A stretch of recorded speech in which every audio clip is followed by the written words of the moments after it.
नमस्कार प्यारे विद्यार्थियों, कक्षा 10 शिक्षित पुस्तक पाठ नंबर 12 ईदगाह कहानी। कहानी का क्या नाम है? ईदगाह। पिछली वाली क्लास में हमने पढ़ा था इस कहानी को लिखने वाले मुंशी प्रेमचंद जो कहानीकार है उसका हमने जीवन परिचय पढ़ा था। कौन कौन से उन्होंने नाटक लिखे, कौन से उपन्यास, कहानियाँ मानसरोवर के 8 भागों में प्रकाशित हुई उनका जन्म, मृत्यु, माता पिताजी, किस विषय पर उन्होंने कहानियाँ लिखी, उपन्यास सम्राट किसने कहा, इसके बारे में हम विस्तार से चर्चा की। आज हम पढ़ेंगे इनकी एक बाल मनोविज्ञान को चरितार्थ करने वाली कहानी ईदगाह। ईदगाह होता है ईद के दिन नमाज पढ़ने की जो जगह होती है ना, वो होती है ईदगाह। यह कहानी बाल मनोविज्ञान को चरितार्थ करने वाली कहानी है और इस कहानी में ग्रामीण जीवन के परिवेश का वर्णन है और एक मुस्लिम तैयार है जो ईदगाह के माध्यम से किस प्रकार घर की आर्थिक स्थिति या कंडीशन खराब होने की वजह से एक 4-5 वर्ष का बालक है वो बड़ों जैसी समझदारी प्राप्त कर लेता है। इसमें यही मुख्य रूप से यही बताया है, क्या बताया कि कोई चीज़ का या कोई कमी का अभाव होता है ना, तो हम बड़ों जैसी समझदारी रखने लग जाते हैं। जिस प्रकार इसमें हामिद होता है, माता पिताजी की डेथ हो जाती है, एकमात्र उनका सहारा दादी होती है और दादी को अक्सर देखता है वो कठिनाइयों में रहती है, परेशानियों का सामना करती है दादी, तो वो भी ये चाहता है कि क्यों ना मैं दादी के लिए कुछ करूं। जब दादी रोटियां बनाती है तो उनके हाथ जल जाते हैं, क्यों चिमटा नहीं था। तो जब ईदगाह के मेले में हामिद जाता है तो दादी के लिए चिमटा खरीद लाता है, मिठाई नहीं खाता है, खिलौने नहीं खरीदता है, झूले नहीं खाता है, अपने लिए कुछ नहीं खरीद करके दादी का ख्याल रख के एक चिमटा खरीद लाता है। जितने भी दादी इनको पैसे देती है, 3 पैसे 4 पैसे जितने भी देती है, उनके लिए चिमटा खरीद लाता है। तो इस कहानी में शर्म का भी महत्व बताया। किसका? शर्म का, कि मेहनत करने वालों की अक्सर जीत होती है।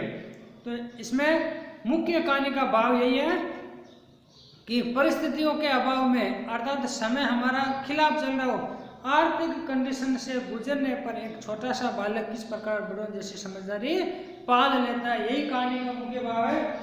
तो देखिए आज हम इसका पाठ परिचय पढ़ रहे हैं और कुछ हद थोड़ा सा कहानी भी इसमें पढ़ेंगे। तो देखिए ईदगाह मुंशी प्रेमचंद की बाल मनोविज्ञान, यानी एक बालक का जो मन है ना, उनको चरितार्थ करती है। बालक का मन किस प्रकार, किस कंडीशन में किस प्रकार हो जाता है, बालक कैसी अवस्था में समझदार बन जाता है। बाल मनोविज्ञान को चरितार्थ यानी बालक का चरितार्थ करने वाली एक प्रतिनिधि कहानी है। इस कहानी में ईद जैसे महत्वपूर्ण तैयार को आधार बनाकर मुस्लिम जीवन का सुंदर चित्र प्रस्तुत किया। इंपॉर्टेंट ध्यान में यही अभाव उम्र में, यानी बच्चे की उम्र भी नहीं हुई अभी कमाने की, अभी रोजगार प्राप्त करने की, अभी घर चलाने की, अभी खर्चा चलाने की, अभी घर का सामान लाने की, ये अभी बालक की उम्र ही नहीं है। अभाव उम्र में, अभाव उम्र से पूर्व यानी समझदार होने से पूर्व उम्र के बच्चों में कैसे बड़ों जैसी समझदारी पैदा कर देता है। यानी समय खराब होता है, आर्थिक स्थितियाँ, घर में रुपये पैसे कम होते हैं। तो ये कहानी, इस कहानी में हामिद के चरित्र से साफ जाहिर होता है। हामिद को केंद्र बिंदु मानकर यह कहानी लिखी हुई है। मेले में हामिद अपनी हर इच्छा पर संयम रखने में विजयी होता है। वेरी इंपॉर्टेंट प्रश्न है, प्रश्न आ सकता है। मेले में हामिद अपनी हर इच्छा पर संयम रखने में विजय होता है। किस प्रकार विजय होता है? मेले में उन्होंने मिठाई देखी, खिलौने देखे, झूले देखे और भी कुछ देखा, कोई टिकट सिनेमाघर या कोई सर्कस का या कोई और ऐसा नाटक मनोरंजन का दृश्य है, इस प्रकार हर इच्छा पर संयम रखा कि ये नहीं देखूंगा, मैं ये नहीं देखूंगा। दादी ने जितने भी रुपए दिए उनको बचा के रखूंगा। साथ ही रुस्तमे का मतलब अच्छी तरह से नापा हुआ या अच्छी तरह से बना हुआ चिमटे के माध्यम से प्रेमचंद ने सरंग के सौंदर्य एवं महत्व को भी उद्घाटित किया है। चिमटा खरीदा हामिद ने दादी के लिए मेले से और घर लेकर आया, तो सरंग के सौंदर्य का महत्व भी इन्होंने स्वीकार। चित्रात्मक भाषा की दृष्टि से भी ये कहानी अनूठी है। इसमें अगर आप चित्रात्मकता का मतलब होता है, इसमें आप अपन इमेजिन करोगे तो दिमाग में एक छवि बनाओगे, आप छवि बन जाएगी। हामिद बालक है, मेले में खरीदारी करता है, ऐसे आप ही जाओ कभी मेले में, आपने कभी कहीं गए हो तो उनका इमेजिन बनाओ, चित्र में दृश्य लाओ, क्या देखा क्या नहीं देखा, झूले खाए नहीं खाए, किसके साथ गए, ये पूरे इमेजिन के साथ एक चित्रात्मकता का भाषा का प्रयोग इसमें हुआ। देखिए ईदगाह का मतलब होता है ईद के दिन नमाज पढ़ने की जगह। ईद के दिन नमाज पढ़ने की जगह होती है, वही होता है ईदगाह। मैं लिख देता हूँ ईदगाह का।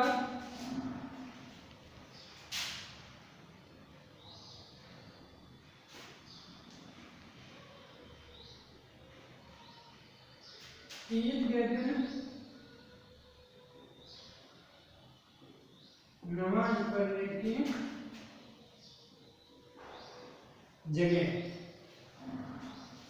रमजान के पूरे 30, रमजान एक महीना होता है मुस्लिमों का, और रमजान के पूरे 30 रोजे का मतलब होता है, रोजे का मतलब होता है व्रत।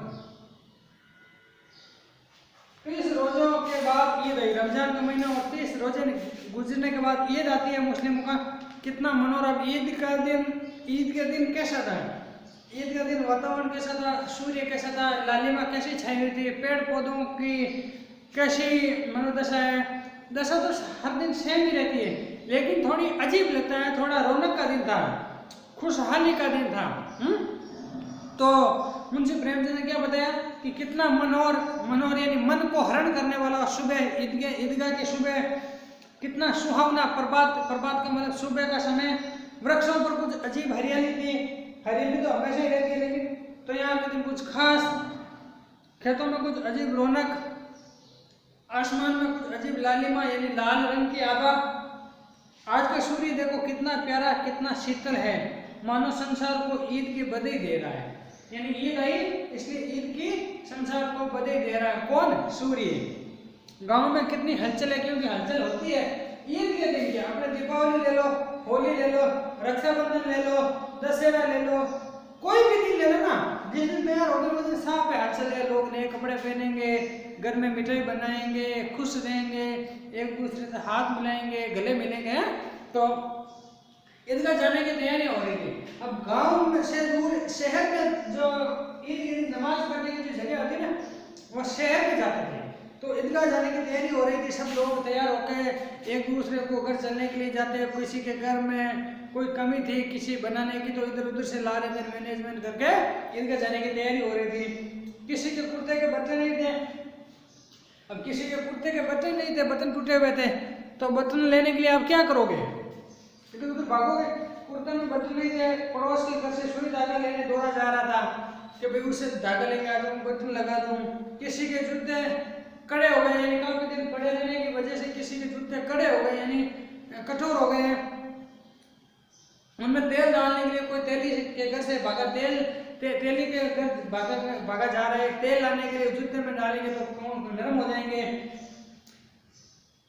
जल्दी बैलों को पानी दे रहे हैं। अब लोग क्या करते हैं, जब ईदगाह जा रहे हैं तो शाम तक वापस नहीं आ सकते, इसलिए जिनके घर में जो पशु थे उनको पानी दे रहे थे कि भाई अगर टाइम पे नहीं पहुंचे तो ये प्यासे मर जाएंगे, भूख लगेगी इनको, लिए उनके चारे पानी की व्यवस्था इंतजाम कर रहे हैं लोग। ईदगाह से लौटते दोपहर हो जाएगी।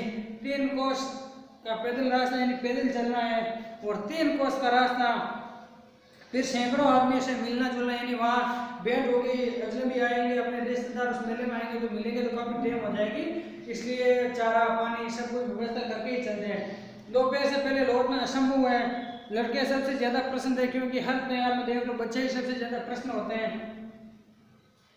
किसी ने एक रोजा रखा था, वे भी दोपहर तक, किसी ने वे भी नहीं रखा। बच्चे क्या होता है, अक्सर रोजे रख तो लेते हैं, लेकिन भूख लगने के बाद बीच में ही उनको खाना खाना पड़ता है, और किसी ने रखा भी नहीं। लेकिन ईदगाह जाने की खुशी उनके हिस्से की चीज़ थी। ईदगाह जाने की खुशी उनके चेहरे पे साफ झलक रही थी। रोजे बड़े बुजुर्गों के लिए होंगे, इनके लिए तो आज ईद है। रोजे का कोई मतलब नहीं है, रोजा समझते नहीं है बच्चे छोटे, उनके लिए तो आज खुशी का दिन है। रोज ईद का नाम रखते थे, आज कहते थे आज से 25 दिन बाद ईद है, आज से 24, अब 23 दिन बचे, 22 दिन बचे, अब 20 दिन बचे, अब 15 दिन बचे, ऐसे करते करते करते आज ईद आ ही गई। ऐसे सोच रहे हैं। अब जल्दी पड़ी है कि लोग ईदगाह क्यों नहीं चलते, बच्चों का लोग जल्दी क्यों नहीं कर रहे हैं। ईदगाह जाने की इतनी खुशी है कि जल्दी क्यों नहीं चल रहे। लोगों को तो लाख काम होते हैं, घर में औरतों का लाख काम होता है, वो तो काम समझा के चलेगी ना, तो बच्चों को तो और भी ज्यादा उत्साहित है। इन्हें गृहस्थी की चिंताओं से क्या प्रयोजन का मतलब इन्हें कोई गृहस्थी जीवन, खाना बनाना, पानी पिलाना, पशुओं को घर की मैनेजमेंट व्यवस्था करनी है, सुबह सफाई करनी है, इनको कोई मतलब नहीं, इनको तो बस चले। सेवैया के लिए लोग ईदगाह, सेवैया के लिए दूध और शक्कर घर में है या नहीं, इनकी बला से ये तो सेवैया खाएंगे। मतलब बच्चों तो क्या खाने का काम है, सेवैया नहीं, सेवैया जो हम बना रहे गेहूँ कहते हैं वो तो खाने की काम है बच्चों की। लेकिन घर वालों को फिक्र रहती है कि इसमें दाल के लिए घी है या नहीं है, दूध है या नहीं है, शक्कर है, तो पहले उनकी तो व्यवस्था करेंगे ना। वो वे क्या जाने कि अब्बा जान क्यों बदहाश चौधरी कायम अली के घर दौड़े जा रहे हैं। उन्हें क्या खबर कि चौधरी आज आंखें बदल लेंगे। ये कह रहा है कि जिसने ईद आती है तो रुपए पैसे या कुछ लाने के लिए अब्बा जान चौधरी के घर जाते थे, और चौधरी उस दिन नट जाएंगे, मना कर देंगे, तो फिर दूसरी जगह व्यवस्था करनी होगी। ये सारी ईद मुहर्रम हो जाए। मुहर्रम का मतलब एक मुस्लिमों का त्योहार ऐसा जिसमें शौक मनाया जाता है, खुशियाँ बधाई नहीं दी जाती, शौक मनाया जाता है। और उनकी अपनी जेबों में तो कुबेर का धन भरा हुआ, किसके, चौधरी कायम अली खां के पास जेबों में कुबेर सा धन भरा हुआ है। बार बार जेब में अपना खजाना निकाल कर गिनते हैं और खुश होकर फिर रख लेते, देते किसी को नहीं है। बाहर निकाला जेब से नोट गिने और वापस जेब के अंदर डाल दिया और खुश होकर फिर रख लेते। महमूद अब इनके साथ चलने वाला, हमीद के साथ चलने वाला इनके साथी, नाम क्या है, महमूद गिनता है 1 2 10 12, उसके पास 12 पैसे थे। महमूद के पास कितने पैसे थे, 12। मोहसिन के पास 1 2 3 8 9 15। मोहसिन के पास कितने पैसे हैं, 15। ये मतलब साथ मेले में चल रहे हैं, उनके साथ में रुपए पैसे खर्चा करने के लिए।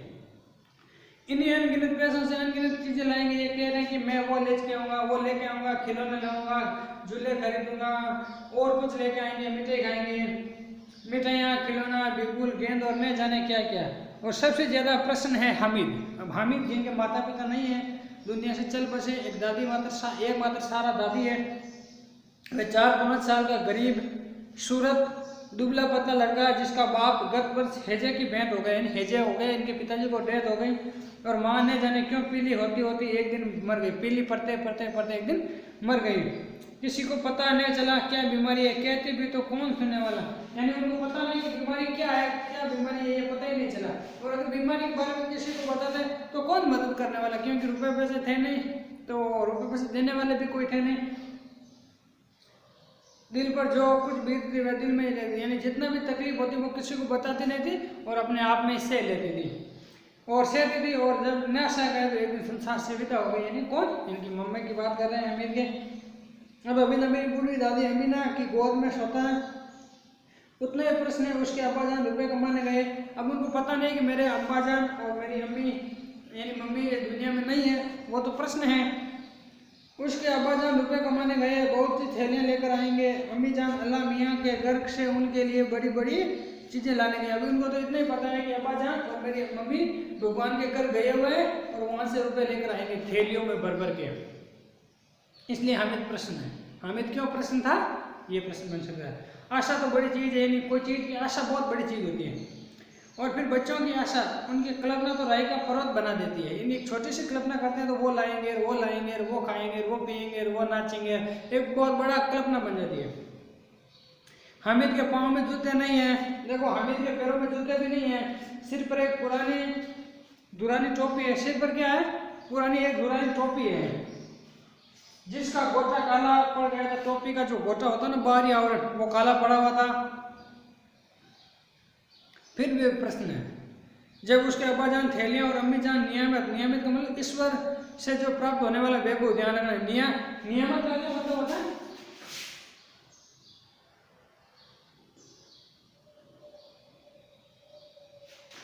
ईश्वर से प्राप्त धन दौलत,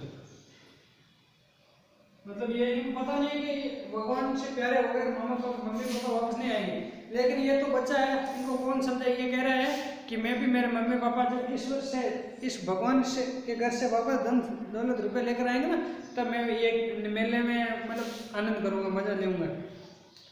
एक तो वह दिल से अरमान निकालेगा, दिल के जितने भी अरमान भरे हुए हैं, कौन कौन सी उनकी आकांक्षाएं, कौन कौन से तमन्नाएं पूरी करने की कोशिश है, वो कह रहा है कि जब मेरे मम्मी और पापा ईश्वर से धन लेकर आएंगे तब मैं अरमान निकालूंगा। अरमान का मतलब होता है दिल की जो ख्वाहिश है। तब देखेगा महमूद, मोहसिन, नूरे और शमीक कहाँ से उतने पैसे निकालेंगे, उस समय मेरे पास रुपए ज्यादा हो जाएंगे। अबागिन का मतलब जिनका भाग्य खराब चल रहा हो। अबागिन अमीना अपनी कोठरी में बैठी रो रही थी। क्यों रो रही थी? ईद का तैयार है, रो रही है क्योंकि कमाने वाला है नहीं। ईद के दिन घर में भी चाहिए थे सामान, मिठाई बनाने के लिए कुछ चाहिए था, रोटी चाहिए थी, कोई मेहमान आ गए तो फिर उनको क्या खिलाएगी, तो है नहीं ये चीजें। देखो है, आज ईद का दिन और उसके घर में दाना नहीं, खाने के लिए कुछ नहीं उनके घर में। आज आबिद होता तो क्या घर इसी तरह ईद आती? आबिद ने उनका बेटे की बात कर रहा है, हामिद के पिताजी की बात कर रहा है कि वो होता तो घर में ईद इसी प्रकार आती क्या? पूरा कुछ नहीं है घर में, हैं? इस अंधकार और निराशा में वे डूबी जा रही थी, यानी सारा दिन चिंता लगाई रही थी। किसने बुलाया था इस निगोड़ी ईद को, यानी इस ईद का हमारे घर में क्या काम है? जिस घर में भाई संपन्न नहीं है वो घर, आर्थिक दृष्टि से उस घर में ईद का क्या काम है? इस घर में उसका काम नहीं है, लेकिन हामिद उसे किसी के मरने जीने से क्या मतलब? हामिद को पता नहीं क्या ईद के दिन किस प्रकार परिस्थितियां हो जाती है घर की। वो तो बच्चा था, वो तो प्रश्न था। उसे किसी के मरने जीने से क्या मतलब? उसके अंदर प्रकाश है, बाहर आशा, प्रकाश है, उसके अंदर तो जोश भरा हुआ भाई। विपत्ति अपना सारा दल बल लेकर आए। विपत्ति आने का मन पता जो संकट है। अब आबिद जो इनकी दादी क्या नाम है, आबिद अमीना के ऊपर विपत्ति पूरा दल बल लेकर आई। क्यों? दल विपत्ति का मतलब होता है संकट। अब पूरा संकट है घर में, फूटी कोड़ी भी नहीं है अमीना के घर में, और ईद का तैयार है। कोई अगर आ गया तो हामिद की आनंद भरी चितवन उनको विध्वंस कर देती है। क्योंकि जो विपत्ति होती है ना, उसका आनंद चितवन मतलब विध्वंस कर देती है हामिद की जो प्रशंसा है। हामिद भीतर जाकर दादी से कहता है, तुम डरना नहीं अम्मा, मैं सबसे पहले आऊँगा, बिल्कुल नहीं डरना। अब देखो होता क्या इसमें, अब बाकी वाले जो नूरे है, मोहसिन है, महमूद है, ये तो अपने पापा के साथ, मम्मी के साथ, भाई के साथ, बड़े बहनों के साथ मेले में जा रहे हैं, उनके साथ तो है। अब अमीना है वो दुखी है कि भाई मेरा जो हामिद है वो किन के साथ जाएगा, अकेला 3-4 वर्ष का ही है, 3 कोस पैदल कैसे चलेगा, वो सोच में पड़ जाती है। तब हामिद उनसे कहता है कि दादी माँ डरना मत आप बिल्कुल भी, मैं अकेला जाऊंगा और अकेले ही वापस आ जाऊंगा, सब कुछ लौट के आ जाऊंगा, आप डरना नहीं, बिल्कुल भी मेरी चिंता मत करना। इस प्रकार ये कहानी मेले में जाने की तैयारियां हो गई है। एक ये अभी मतलब ये हमीदा उसको कितने रुपए देती है, कितने देती है, कैसे इनको विदा करती है, ये पार्ट आगे वाले कहानी में पढ़ेंगे। आज के लिए बस इतना ही। ये कहानी आप कंठस्थ कर लीजिए, प्रश्न आने की पूरी संभावना है। प्रश्न मुख्य यही है कि अभाव के उम्र में बच्चे समझदारी पाल लेते हैं बड़ों जैसे। आज के लिए बस इतना ही, धन्यवाद।